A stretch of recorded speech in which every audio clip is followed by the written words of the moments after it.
నీ వంటి వారు ఒక్కరును లేరు, నీవే అతి శ్రేష్ఠుడా. దూతగణములు నిత్యము కొలిచే నీవే పరిశుద్ధుడా. నిన్న నేడు మారని. ప్రభువైన యేసుక్రీస్తు అతి శ్రేష్టమైన నామంలో మీకు అందరికీ వందనములు. పరిశుద్ధ గ్రంథమైన బైబిల్ నందు మత్తయి సువార్త 4వ అధ్యాయము 1వ వచనములో మనం ఈ విధముగా చదువుచున్నాం. అప్పుడు యేసు అపవాది చేత శోధింపబట్టుకు ఆత్మ వలన అరణ్యమునకు కొనిపోబడెను.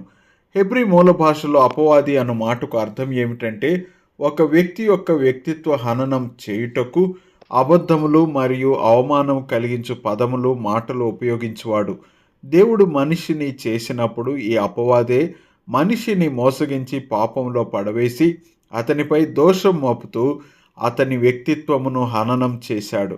పాపమును బట్టి మనిషి దేవుని ఉగ్రతాపాత్రుడయ్యాడు. అనగా దేవుడు మానవుని కొరకు విధించిన నరక శిక్షకు పాత్రుడయ్యాడు. ప్రభువైన యేసుక్రీస్తు నిర్దోషి, నిష్కళంకుడైనప్పటికీ యోహానుచే నీళ్లలో బాప్తిస్మం పొందాడు.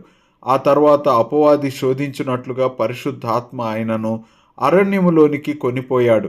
అనగా యేసు మనవలనే, మానవుల వలనే అన్ని విధాలుగా పరీక్షించబడ్డాడు.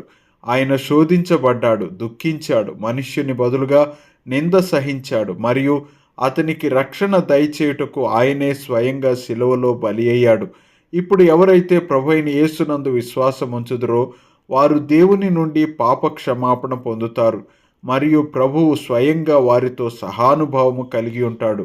ఎందుకంటే ఆయన మనవలనే శోధించబడినను ఆయన పాపము లేనివాడుగా ఉండెను. మీరు కూడా మన స్థితి ఎరిగినవాడు, మనతో సహానుభావం కలిగిన వాడును, ఆ రక్షణకర్త అయిన ప్రభువునందు విశ్వాసముంచుట ద్వారా రక్షణ పొందవలననున్నదియే మీ ఎడల మేము దేవునికి చేయు ప్రార్థనయై ఉన్నది.